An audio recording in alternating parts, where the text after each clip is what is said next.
Assalamualaikum warahmatullahi wabarakatuh. Salam moderasi, salam sejahtera untuk kita semua.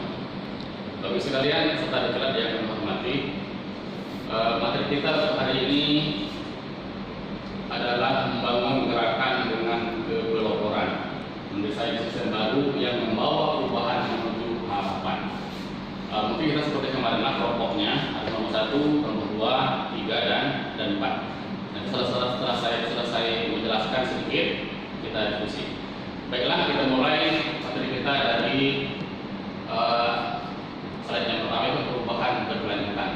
Bahwasanya untuk bisa sampai kepada perubahan berkelanjutan, setiap orang dalam mengatur tim itu harus memiliki yang pertama dorongan perubahan.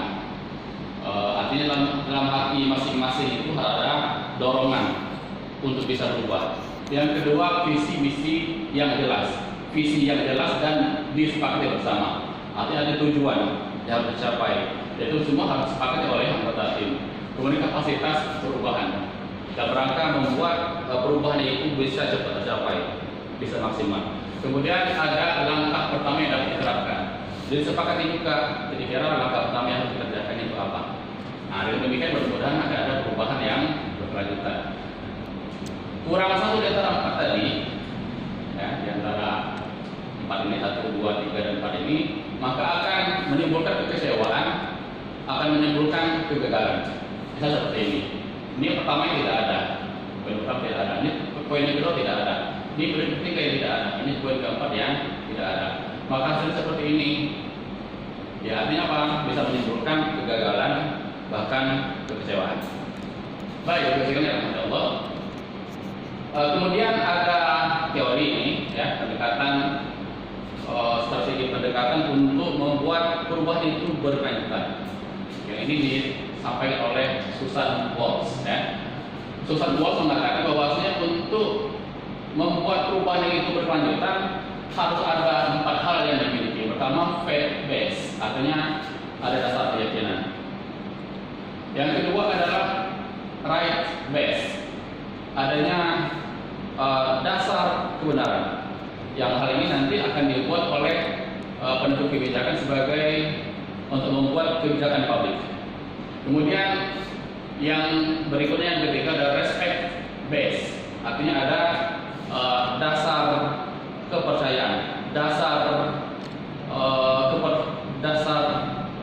apa kira base, respect base ya, dasar untuk kita itu bisa dihargai.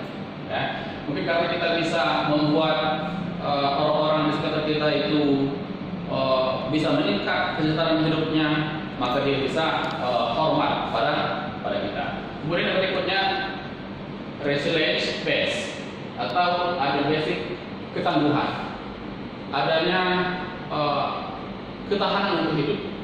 Karena orang yang ada dalam tim tersebut mampu membuat level orang-orang itu atau masyarakat itu, baik tingkat yang bawah maupun tingkat yang atas, menjadi lebih baik. Baik, berikutnya adalah ini katakanlah kasus ya.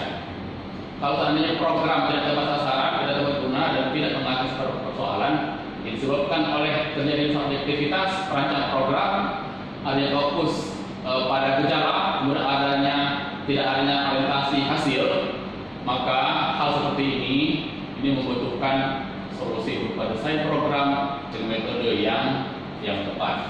Baik, Bapak sekalian rahmatullah. Sekarang barangkali kita bagi kelompok ya. Saudara kelompok ada 1, 2, 3, dan 4. Dan materinya adalah materi berikutnya. Ini untuk kelompok 1, ini untuk kelompok 2, ini kelompok 3, dan ini untuk kelompok 4. Jadi mohon dicermati, dipahami, kemudian itu dipresentasikan. Kita kasih waktu 40 menit. Silakan.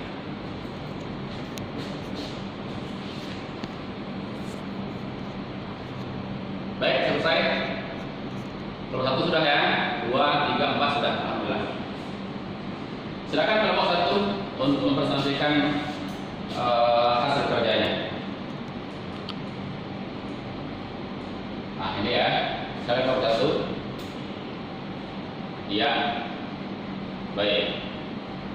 Oke, tepuk tangan untuk kelompok 1.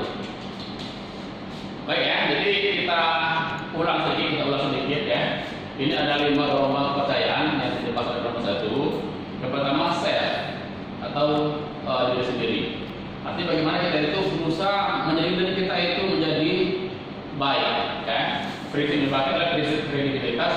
Dalam arti bagaimana kita itu menjadi orang yang berkualitas sehingga menjadi orang yang bisa dipercayai. Yang kedua adalah relationship. Setelah kita baik, kita aja orang yang baik juga, kita bangun relasi. Kemudian prinsip yang dipakai adalah prinsip perilaku. Perilaku harus baik dan konsisten. Baik. Berikutnya organizational. Setelah kita baik, kita ajak relasi orang-orang agar baik, maka kita bentuk suatu organisasi. Prinsip yang dipakai adalah keserakahan. Artinya ada tidak ada ketimpangan. Artinya semuanya dibikin rata ya, selaras, tidak ada yang timpang. Kemudian market, yang keempat adalah market. Sudah kita bikin suatu organisasi, kita pasarkan. Prinsip dipakai adalah reputasi, menjaga nama baik. Kemudian yang kelima yang terakhir societal atau kemasyarakatan. Artinya apa? Prinsip dipakai adalah prinsip kontribusi, bagaimana apa yang kita lakukan tersebut memberikan kontribusi atau nilai tambah bagi masyarakat luas. Nomor 2 silakan. Ya. Baik. Ya, bagus. Nomor 2.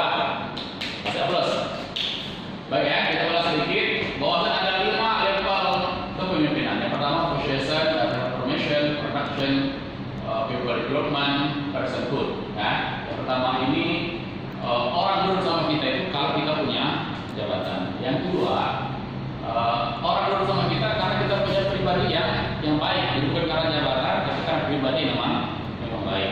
Berikutnya yang ketiga adalah production. Orang itu sama kita itu karena kita memang memiliki cara kerja yang baik atau kinerja kita baik, sehingga ketika dikasih kerjaan maka bisa diselesaikan secara maksimal. Maka orang yang di bawah kita itu akan ikut sama kita karena memang kita itu punya produktivitas kerja yang baik. Berikutnya people development. Artinya apa?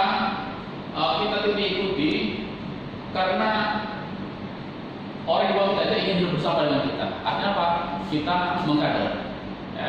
Orang yang kita kader itu punya kepentingan sama kita, yaitu untuk bisa maju bersama. Berikutnya personhood. Ya. Ikut kita itu karena kita punya karisma. Kalau sekarang di Indonesia barangkali ada label seperti para kiai, ada Gus Paha, mungkin ada Ustaz Adi Hidayat atau siapalah gitu ya, yang punya karismatik sehingga dia diikuti karena karismatiknya. Baik, sekarang kelompok 3 silakan. Ya. Oke. Baik, bagus ya. Aplaus kelompok 3. Kemungkinan sama dengan penggarapan dan kepercayaan. Baik, ini saya baca bagaimana? Artinya seseorang itu kalau dia ingin punya kredibilitas yang baik, dia harus punya karakter dan kompetensi yang baik. Dengan kredibilitas yang baik, maka orang-orang menilai. Dan penilaian ini baik kalau kredibilitasnya baik. Kalau buruk, kalau kredibilitasnya juga buruk. Ketika penilaiannya baik, maka pengaruhnya baik. Ketika kredibilitasnya penilaiannya rendah, maka pengaruhnya juga akan rendah. Dan ini adalah merupakan penjagaan dari slide yang ini tadi. Baik, berikutnya kelompok 4 silakan. Ya bagus ya, tangan untuk kelompok 4. Sekolah sedikit, ini adalah perkembangan tim dan jaringan. Ya. Ada semangat, ada produktivitas, ada buat pikiran, fungsi, kekuasaan, integrasi dan produktivitas. Kalau semangatnya tinggi, produktivitas rendah. Ini biasa pada awal-awal ya, pada pengenalan presentasi. Kemudian ada kita kekuasaan di sini, karena sama-sama rendah, jadi semangatnya rendah, produktivitasnya juga rendah. Integrasinya naik, kemudian semangatnya naik, produktivitasnya naik, produksinya tinggi, semangatnya tinggi, produktivitas juga tinggi. Ya, ini pada tahap yang keempat. Baik, Bapak sekalian, alhamdulillah.